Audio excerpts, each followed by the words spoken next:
الحمد لله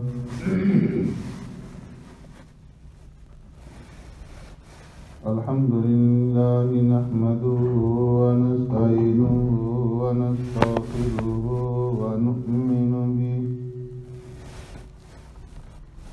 ونؤمن به ونتوكل عليه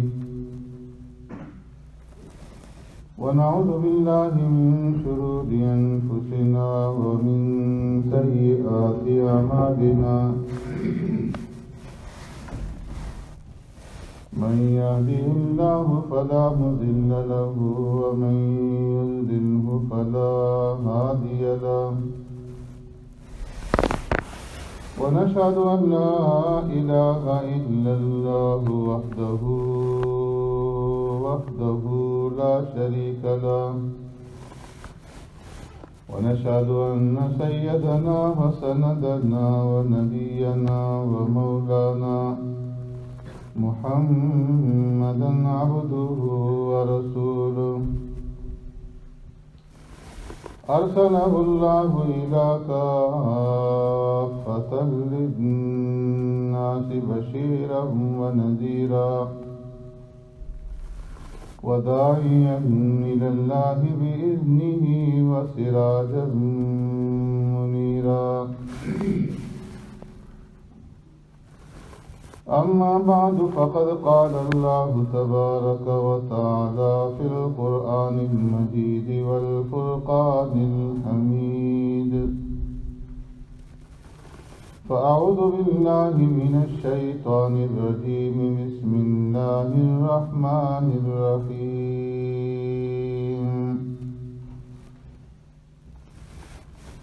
آمن الرسول بما أنزل إليه من ربه والمؤمنون كل آمن بالله وملائكته وكتبه ورسله لا نفرق بين أحد من رسله وقالوا سمعنا وأطعنا غفرانك ربنا وإليك المصير صدق الله مولانا العظيم يا رب صل وسلم دائما أبدا على حبيبك خير الخلق كلهم هو الحبيب الذي ترجى شفاعته بكل هول من الأهوال مقتحم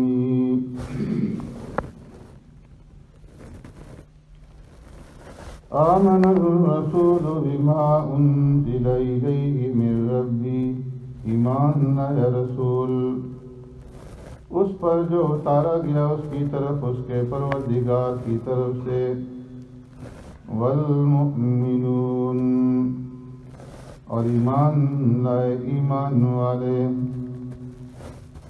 کل آمن باللہ سب کے سب ایمان لائے اللہ پر وملائکتہ اور اس کے فرشتوں پر وکتبہ اور اس کی کتابوں پر ورسولی اور اس کے رسولوں پر لا نفرق بین احد من رسولی وہ کہتے ہیں ہم نہیں تفریق کرتے اس کے رسولوں میں سے کسی کے درمیان میں وقالوا سمعنا وأطعنا اور کہا انہوں نے ہم نے سنا اور ہم نے اطاعت اختیار کی غفرانک ربنا اے ہمارے پروردگار ہم تجھ سے بخشش کا سوال کرتے ہیں وإلیک المصیر اور آپ ہی کی طرف لوٹ کر جانا ہے آمنت باللہ وبآیاتی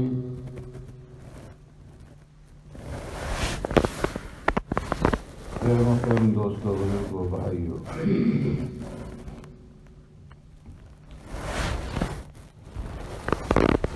آیت کریمہ میں ارکان ایمان کے بارے میں رب العالمین نے بیان فرمایا ہے، اور ارکان ایمان میں سے 3 ارکان ایمان باللہ اور ایمان بالملائکہ اور ایمان بالکتب کے بارے میں آپ حضرات کے سامنے عرض کر دیا گیا ہے۔ اب چوتھا ایمان کا جو رکن ہے وہ رسولی، وہ اللہ تبارک و تعالیٰ کے انبیاء اور رسولوں کے اوپر ایمان لانا ہے۔ نبوت کی حقیقت یہ ہے کہ نبوت یہ واسطہ ہوتا ہے اللہ تبارک و تعالیٰ کے احکامات، اللہ کا قانون اور اللہ کی شریعت کو اللہ کے بندوں تک پہنچانے۔ نبوت نبا ان سے نکلا ہے، اور نبا کا مطلب ہوتا ہے نبا ان عظیم، ایک بہت بڑی خبر۔ جو عظیم الشان خبر اللہ رب العزت کی طرف سے پہنچانے کا واسطہ اور ذریعہ ہوتا ہے، اسے نبوت کہتے ہیں، اور خبر پہنچانے والے کو نبی کہتے ہیں، کہ جو اس عظیم الشان خبر کو اللہ کے بندوں تک پہنچاتا ہے وہ نبی کہلاتا ہے۔ اسی طریقے سے دوسرا لفظ ہے رسول، یہ رسالت سے نکلا ہے، اور رسالت کا معنی ہے بھیجنا اور سفارت اختیار کرنا، سفیر بننا۔ تو رسول یہ سفیر ہوتا ہے اللہ تبارک و تعالی اور اللہ کے بندوں کے درمیان، کہ اللہ تبارک و تعالیٰ کی طرف سے جو اسے حکم دیا جاتا ہے اس حکم کو وہ سفیر بن کر کے اس کے بندوں تک پہنچاتا ہے۔ اور فرمایا کہ نبوت اور رسالت جو ہے یہ کسبی نہیں کہ کوئی انسان محنت کر کے عبادت کے اندر مجاہدہ کر کے محنت کے بلبوتے پر، کسب کے بلبوتے پر نبوت اور رسالت کو حاصل کر سکے، بلکہ فرمایا کہ نبوت اور رسالت جو ہے یہ وہبی اور عطائی چیزیں ہوتی ہیں، کہ اللہ تبارک و تعالی اپنے بندوں میں سے جس کو چاہتے ہیں نبوت اور رسالت کے لیے منتخب فرما لیتے ہیں، اسے چن لیتے ہیں۔ اللہ یصطفی من الملائکۃ رسلا ومن الناس، کہ اللہ رب العزت انسانوں میں سے اور فرشتوں میں سے جسے چاہتے ہیں اسے اپنی رسالت کے لیے چن لیتے ہیں۔ یختص برحمتہ من یشاء، اللہ رب العزت کی یہ رحمت ہے نبوت اور رسالت کا ملنا، اور جسے اللہ رب العزت چاہتے ہیں اپنی اس رحمت کے ساتھ اسے مخصوص کر دیتے ہیں۔ اور ایک مقام پہ فرمایا اللہ یجتبی الیہ من یشاء ویہدی الیہ من ینیب، کہ اللہ تبارک و تعالیٰ جسے چاہتے ہیں برگزیدہ بنا دیتے ہیں، اور اللہ کے بندوں میں سے جو اس کی طرف رجوع کرتے ہیں انہیں ہدایت اور رہنمائی عطا فرماتے ہیں۔ تو اس لیے فرمایا کہ نبوت اور رسالت جو ہیں یہ کسبی چیز نہیں ہے، بلکہ یہ واہبی اور عطائی چیزیں ہیں، کہ جسے اللہ چاہتے ہیں منتخب فرما لیتے ہیں، نبوت اور رسالت کے لیے چن لیتے ہیں۔ جس طریقے سے دنیا کے اندر بادشاہ اپنی نیابت اور اپنی خلافت کے لیے اور اپنی سفارت کے لیے جسے چاہتے ہیں اس کا انتخاب کرتے ہیں، کوئی آدمی خود کسی بادشاہ کا نائب اور سفیر نہیں بن سکتا جب تک کہ بادشاہ کسی کا انتخاب نہ کرے۔ اسی طریقے سے نبوت اور رسالت جو ہے یہ اللہ کی طرف سے خلافت ہے اور اس کی سفارت، تو کوئی انسان محنت سے اس کو حاصل نہیں کر سکتا جب تک کہ اللہ رب العزت کسی کو اپنی خلافت نہ دے اور اپنی سفارت نہ عطا کرے۔ پھر فرمایا کہ نبوت اور رسالت کے اندر فرق ہے، نبی عام ہے اور رسول خاص ہے۔ نبی اللہ تبارک و تعالیٰ نے 1,00,000 سے زیادہ بھیجے، روایات کے اندر 1,24,000 کی تعداد یا اس سے کم و بیش آتی ہے، لیکن رسول صرف 313 ہیں۔ پھر نبی اور رسول کے اندر فرق یہ ہے کہ نبی جو ہوتا ہے، اگر آپ نے پڑھی ہوئی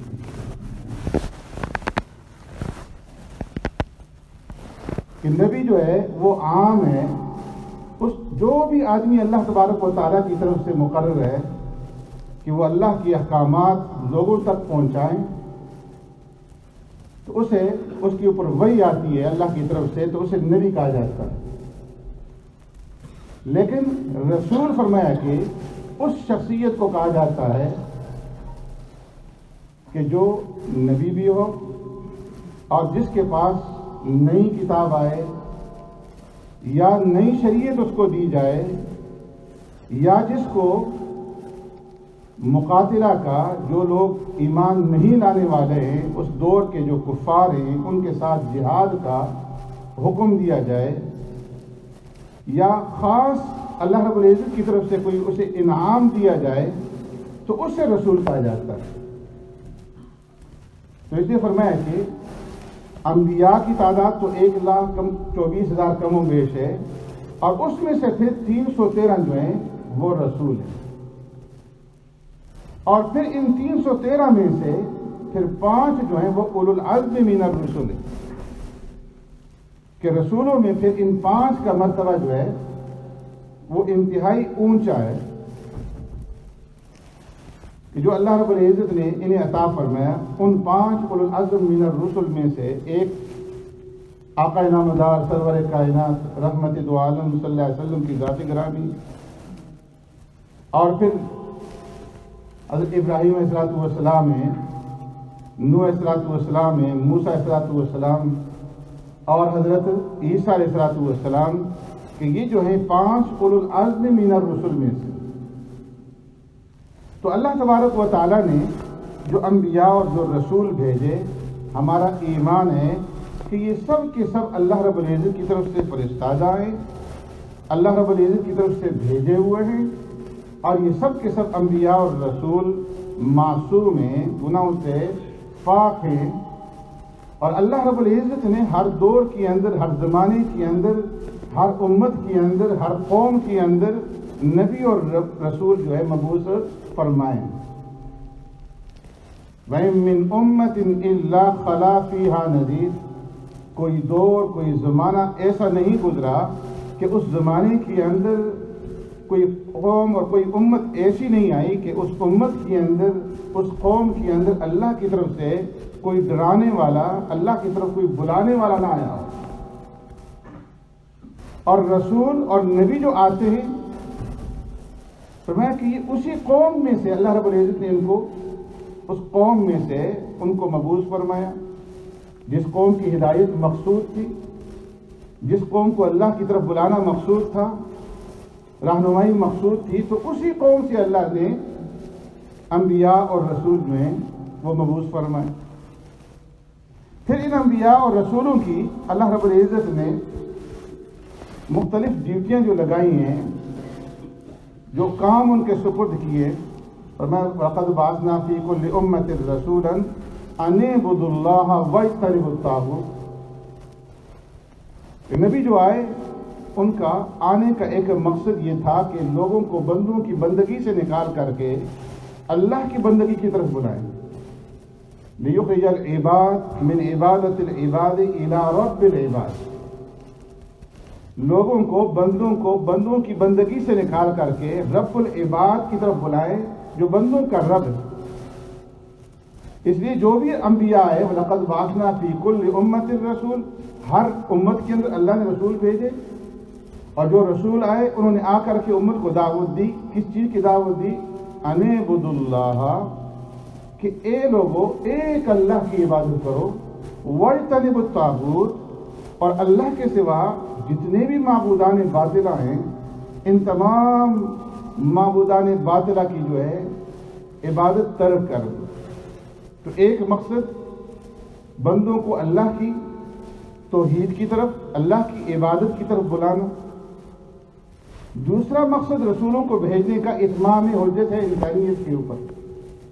رسلا مبشرین ومنذرین لئلا یکون للناس علی اللہ حجۃ بعد الرسل.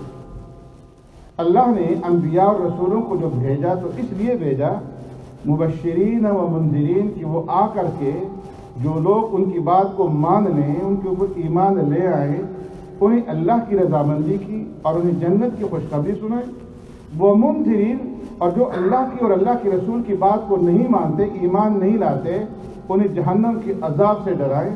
لئلا یکون، تاکہ کسی انسان کے پاس یہ حجت باقی نہ رہے رسولوں کے آنے کے بعد کہ ہمارے پاس تو اللہ کی طرف سے کوئی ڈرانے والا اور کوئی بشارت دینے والا، اللہ کی وحدانیت اور اس کی توحید کی طرف دعوت دینے والا کوئی آیا ہی نہیں. تو فرمایا کہ رسولوں کی بعثت کا ایک مقصد اتمام حجت ہے، تاکہ کل قیامت کے دن کوئی یہ نہ کہہ سکے ما جاءنا من بشیر ولا نذیر، کہ اللہ ہمارے پاس تو کوئی ڈرانے والا، کوئی خوشخبری دینے والا آیا ہی نہیں تھا. اسی طریقے سے رسولوں اور انبیاء کی بعثت کا ایک مقصد یہ ہے کہ اللہ کا جو پیغام وہ اللہ کی طرف سے لے کر کے آتے ہیں تو اس کے مطابق نمونہ بن کر کے لوگوں کو دکھلا دیں کہ تم نے زندگی گزارنی ہے شریعت کے مطابق، اور شریعت کے مطابق جو تمہاری زندگی گزرے گی تو وہ اس طریقے سے گزرے گی. وہ اسوہ حسنہ اور نمونہ عمل بنتے ہیں اپنی اپنی امت کے لیے. لقد كان لكم في رسول الله اسوة حسنة لمن كان يرجو الله واليوم الآخر. اللہ نے اپنے آخری رسول کو بھیجا تو فرمایا کہ آپ صلی اللہ علیہ وسلم کی جو زندگی ہے یہ آپ کی امت کے لیے نمونہ عمل ہے. تو آپ امت کے لیے نمونہ ہیں، تو ہر نبی اپنی اپنی امت کے لیے اللہ کی طرف سے نمونہ عمل ہوتا ہے کہ وہ نمونہ بن کر کے امت کو بتاتا ہے کہ تم نے اپنی زندگی کس طریقے سے گزارنی ہے.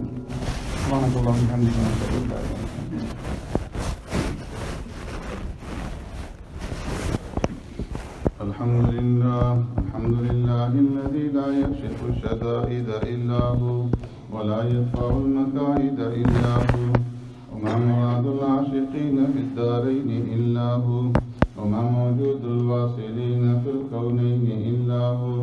العباد كلهم ضعفاء لا قوي إلا هو، والناس كلهم فقراء لا غني إلا هو. لا حافظ ولا ناصر إلا هو، غافر الذنب وقابل التوب شديد العقاب ذي الطول لا إله إلا هو. هل من خالق غير الله يرزقكم من السماء والأرض لا إله إلا هو. ومن يملك السمع والأبصار لا إله إلا هو، ومن يعلم السر والجهر لا إله إلا هو. موسى على الطور حين ناداه قال لا إله إلا هو. يونس في بطن الحوت حين ناداه قال لا إله إلا هو. إبراهيم في النار الحريق حين ناداه قال لا إله إلا هو. يوسف في قعر البئر حين ناداه قال لا إله إلا هو. ونشهد أن لا إله إلا الله وحده لا شريك له، هو الحي لا إله إلا هو. ونشهد أن سيدنا ونبينا ومولانا محمدا عبده ورسوله. اعلموا أن الدنيا دائرة ولذتها فانية وطاعتها باقية وحاصلها فوت وآخرها موت.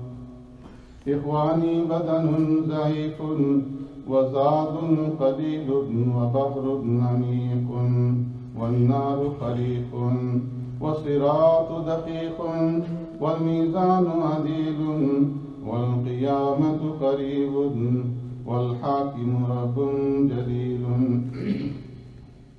ويقول آدم سفي الله نفسي نفسي، ويقول نوح نجي الله نفسي نفسي، ويقول إبراهيم خليل الله نفسي نفسي، ويقول إسماعيل ذبيح الله نفسي نفسي، ويقول داود خليفة الله نفسي نفسي، ويقول يوسف صديق الله نفسي نفسي، ويقول موسى كليم الله نفسي نفسي، ويقول عيسى روح الله نفسي نفسي، ويقول رسولنا ونبينا وشفيعنا محمد صلى الله عليه وسلم أمتي أمتي.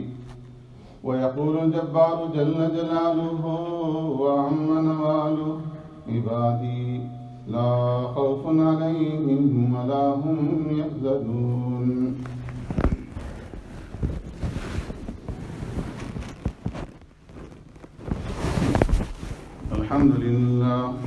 الحمد لله نحمده ونستعينه ونستغفره ونؤمن به ونتوكل عليه ونعوذ بالله من شرور أنفسنا ومن سيئات أعمالنا. من يهده الله فلا مضل له ومن يضلل فلا هادي له. ونشهد أن لا إله إلا الله وحده لا شريك له. ونشهد أن سيدنا ونبينا ومولانا محمدا عبده ورسوله صلى الله تعالى عليه وعلى آله وأصحابه وبارك وسلم تسليما كثيرا كثيرا. أما بعد، فقد قال الله تبارك وتعالى في القرآن المجيد والفرقان الحميد في شأن حبيبه: أعوذ بالله من الشيطان الرجيم. إن الله وملائكته يصلون على النبي يا أيها الذين آمنوا صلوا عليه وسلموا تسليما. اللهم صل على سيدنا ومولانا محمد بعدد من صلى وصام، وصل كذلك على جميع الأنبياء والمرسلين وعلى الملائكة المقربين وعلى عباد الله الصالحين، خصوصا على سيد المتقين والأبرار صاحب النبي في الغار والمزار، أفضل الصحابة بالترقي خليفة النبي بلا فصل، إمامنا أبي بكر الصديق رضي الله تعالى عنه وعلى الناطق بالصواب والعادل بالكتاب، إمامنا بالحق عمر بن الخطاب رضي الله تعالى عنه وعلى كامل الحيهي وناشر القرآن الشهيد المظلوم حين تلاوة الفرقان، إمامنا عثمان بن عفان رضي الله تعالى عنه وعلى صاحب السيف والقضاء وناشر والهدى سد الله الغالب، إمامنا علي بن أبي طالب رضي الله تعالى عنه وعلى جميع الصحابة والتابعين رضوان الله تعالى عليهم أجمعين. قال النبي صلى الله عليه وسلم: الله في أصحابي لا تتخذوهم غرضا من بعدي، فمن أحبهم فبحبي أحبهم، ومن أبغضهم فببغضي أبغضهم. أصحابي كالنجوم بأيهم اقتديتم اهتديتم. تعالوا عباد الله رحمكم الله، إن الله يأمر بالعدل والإحسان وإيتاء ذي القربى وينهى عن الفحشاء والمنكر والبغي يعظكم لعلكم تذكرون. اذكروا الله العلي العظيم يذكركم وادعوه يستجب لكم، ولذكر الله تعالى أعلى وأولى وأعز وأجل وأتم وأعظم وأكبر، والله يعلم ما تصنعون.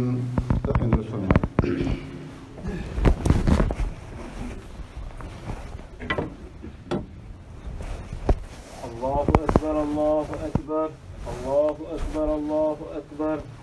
أشهد أن لا إله إلا الله أشهد أن لا إله إلا الله أشهد أن محمدا رسول الله أشهد أن محمدا رسول الله حي على الصلاة حي على الصلاة حي على الفلاح حي على الفلاح قد قامت الصلاة قد قامت الصلاة الله أكبر الله أكبر لا إله إلا الله.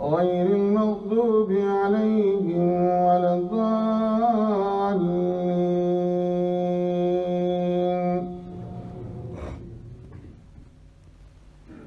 هو الله الذي لا إله إلا هو عالم الغيب والشهادة هو الرحمن الرحيم.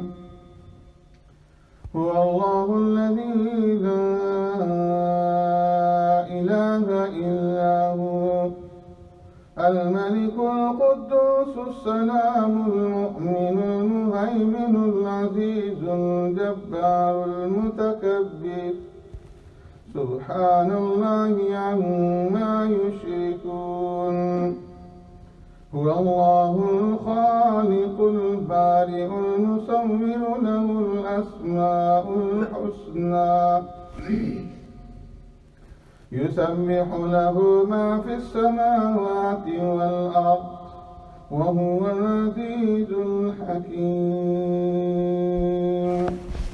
الله أكبر.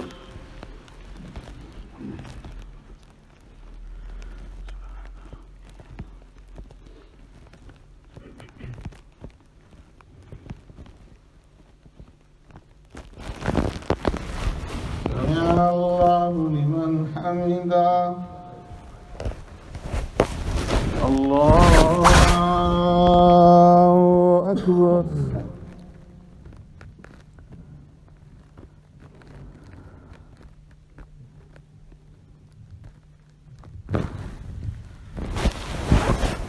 الله أكبر. الله أكبر.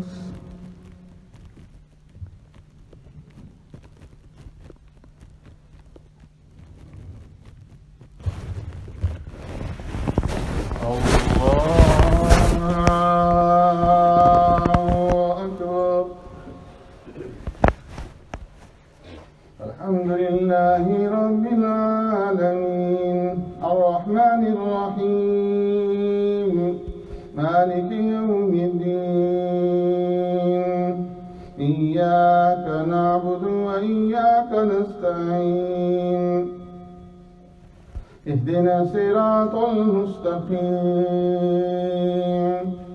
صراط الذين أنعمت عليهم غير المغضوب عليهم ولا الضالين.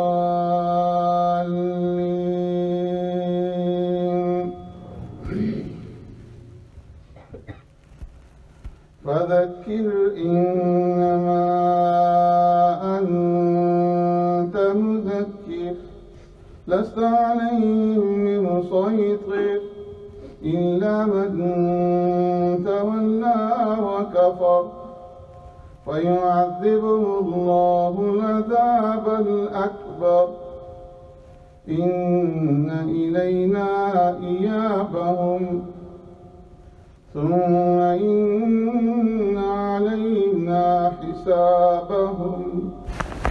الله أكبر.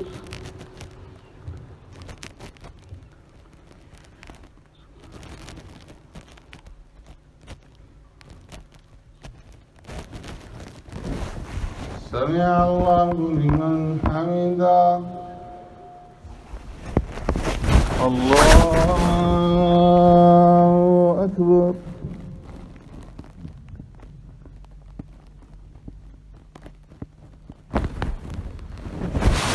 الله أكبر.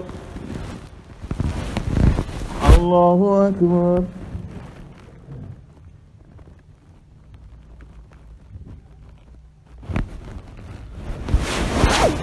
الله